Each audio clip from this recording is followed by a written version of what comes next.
Welcome back to The Narrative. I'm Calistro Faria. Republic Bank workers in Grenada have been on the picket line and at an impasse with their employers for a little over 3 weeks now. They're sticking point salary negotiations for a number of years. The Minister of Labour got involved. She made recommendations recommending 12%.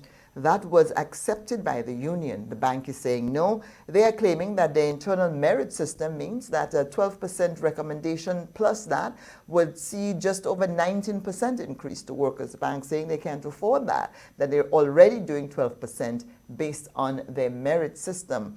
Joining me on the program now to discuss exactly what's going on, the impasse, and what's next for Republic Bank workers who have been on the picket line is Catherine Worm. She's a shop steward, a senior supervisor at Republic Bank, a shop steward, and also a trustee of the Bank and General Workers Union, which is representing the Republic Bank workers. Welcome to the program, Catherine. Thank you so very much, Callistra, for having me. I'm here because our BGWUPG is otherwise engaged, and we just thank you for this opportunity to share our side of this whole impasse. It is good to have you on. It's been 3 weeks. I've seen the drumming and the presence of the workers at almost every branch of Republic Bank. Um, what's happening today? Where are you today with the situation? Okay, so the last communication we had, the formal communication we had with the bank was a letter we received on Friday stating that their position right now is at 9.25%. Previous to that, and that's over a 4 year period. Previous to that, they were at 7.25%. So we're at the point here now where we need to respond to the bank on this letter which they have sent. They were already advised that that is not something that the staff is willing to accept, but we must respond to them in writing. National Workers Union, the workers had accepted the 12% by the minister. Are you sticking to that? For Or now, will there that be a is meeting point between the 10, the 9, and your 12? Well, uh, with negotiations, there are different facets. We have already passed the bilateral facet, which is the first part, where the two parties, meaning the bank and the union, would have had discussions. Throughout that period, the bank was never willing to move much on salaries. They got to 5% over 3 years, that's 2020 to 2022, and they were not willing to move beyond that. They told us at one point that they are not willing to go to double figures. So we thought in saying that they would have reached where they are right now with something like the 9.25%, but they stuck to 5%, 1% in the first 2 years, and 3% in the third year. So we had passed that. We went to the labor commissioner, and she, when she did not get anywhere, that's the former labor commissioner, she passed it on to the minister. Now, the minister gave her oral recommendation on March 13th, and we were able to work with that to give a response to the minister. However, the bank requested the recommendation in writing and did not give any response or tried to reach out to the minister up until the time we went out on strike. And at that time, between the oral recommendation and then it was over 3.5 months. So now that we have gotten the labor's minister's recommendation, both in orally and in writing, we cannot go back to bilateral talks because that will be going outside of the act and outside of our agreement.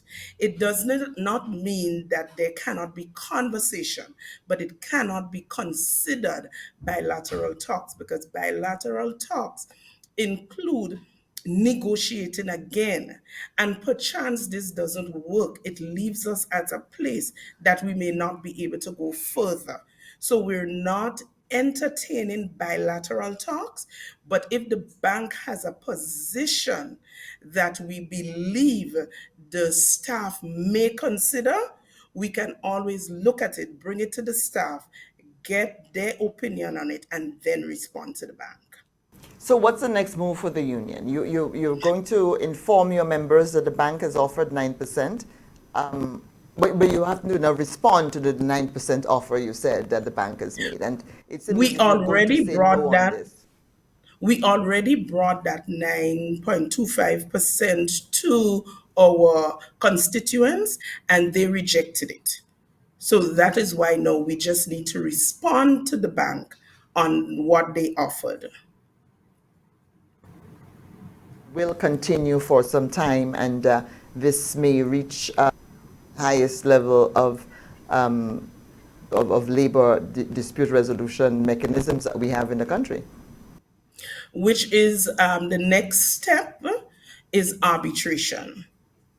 That is the possible next step if nothing happens or is shared from the bank, which is of the staff appetite. The bank, in some correspondence from the bank, they're talking about a merit system with a 1% increase, salary increase. Does that impact all workers who are under your collective bargaining agreement? Or because the merit system doesn't seem to be a blanket kind of thing. It seems if you deserve it, you get it.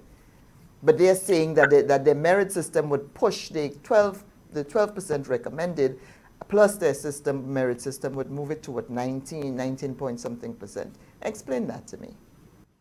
Okay, so merit system is based on your performance and it is solely in the hands of the bank to determine what the criterias are and what you receive. When I joined the institution, which is a lot of years ago, the merit system was much better than it is now. However, over the years, they've made significant changes, which has caused the amount that you get as a remuneration has decreased significantly. Parts of it is not just increase, but is a bonus on your salary, which does not help the staff in any way. In addition, the criterias every year they adjust. For instance, um, you, if you are sick, that affects over a number of times, that affects the rating that you can get, both certified and uncertified leave. The other point is the union represents all staff. We do not represent some, and the union only has authority or some authority over what is in the collective agreement. So there is no way the union will marry merit that is in the hands totally of the employer to your economic increase, which is within the collective agreement. Most of the staff now do not receive merit, and if they do, it goes mainly as a one-off payment. And so for the bank to include that in salary negotiations under your collective bargaining agreement, how did the union respond to that? Were you taken aback or taken by surprise that that the bank was including that in negotiations where a collective agreement is in play? The bank brought that up while we were at the minister's part of the negotiations, And we had explained to the minister what that meant, and that was refuted. And we didn't last stay long on it because it was obvious that it was not a point that needed to be considered in this whole negotiation. So to bring it up again, we find that the bank is grasping at straws. To put it in layman language, there is no reason why the bank cannot pay us what we're requesting. They told the minister that her recommendation is excessive, but we firmly disagree with this, knowing the profits that the bank make for the 3 years that have already passed, 2020 to 2022. The bank has made 24.3% in profit after tax. What they were asking us to take, the 5%, when we did the calculation, it did not even amount to $800,000 for the back pay. So we know the bank can do better than what they're offering, and we know that what the minister recommended is even below what we deserve. But in the interest of resolving this situation, staff opted to accept the labor minister's recommendation. Now, that 24 point something percent in after the net profit, in monetary, what's the monetary value of that? How many million is that? No, that, sorry, if I said percentage, I'm wrong. It's $24.3 million. That's what they made over 2020, 2021, and 2022. That's EC dollars. And that's net. Yes, yes, that is after tax. And other provisions that would have been made for bad debt and other things.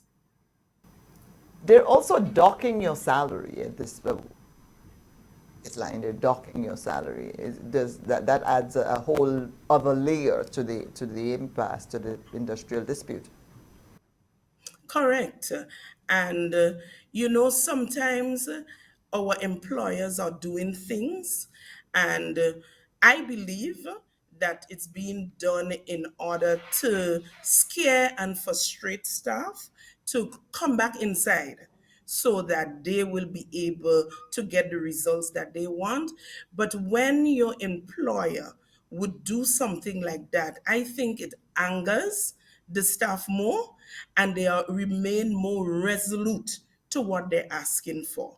Because docking staff pay, when we had reached out on many occasions prior to the strike action, within that 3.5 months, we would have written to the bank on 2 occasions. The first occasion is the articles that were already agreed upon in the bilateral agreement, which was approximately 11 of them. We asked the bank, let's sign off on those, a MOU on those, so that you can put it in place, because it took things into consideration, like a change to the vacation, change to mileage, meal allowance, and those things. So instead of leaving it and then you're going to have to do a lot of retro at the end, let's sign off on those. They never responded to that letter. We wrote them again, letting them know that the union has accepted the labor minister's recommendation, and they did not respond to that letter. So when we went out there, we did not start the strike because we just wanted to strike. We started the strike because the last level, according to our um, agreement, collective agreement, was ended. And there was no, we are not an essential service. So we cannot just go to arbitration. Both parties must agree to that. And if you are not communicating with us, you are not responding to our letters, then we are stuck. So we needed to do something so that the bank will hear us. And that is why we started the strike. So in docking our salaries, you put us in this position, but then you're looking for a way to take away from us. This is aggravating the staff. And we want our employers to know that we don't want to be outside. Nobody wants to be out, Callistra, in the hot sun, in the rain, Nobody wants to do that. But when But you the know you drumming, the drumming and the vibes is a lot of fun, though. Yeah. Yes, I mean, it's nice because you're seeing a lot of creativity in our colleagues. So you know these things are nice for future when you need certain things. You know that your colleague is so creative, but nobody wants to be outside. Nobody wants our customers to be suffering. We love our customers and our customers support us and they love us and they want what's best for us. So even though it's difficult for them at this time, they're telling us, you know what? Don't give up the struggle. Stand for what you deserve. We know when you come back, the service you used to give us, you will continue to give us. So we're asking our employers to do the right thing. Do the right thing. You know what we are asking is not excessive, even though you're saying it. So do the right thing. Very much for joining me on the narrative, Kathy and Worm of the Bank and General Workers Union, also a senior supervisor at Republic Bank. And good luck on the picket line. Hopefully, this will get resolved soon and you guys can go back to your jobs. Thanks for being on the narrative. You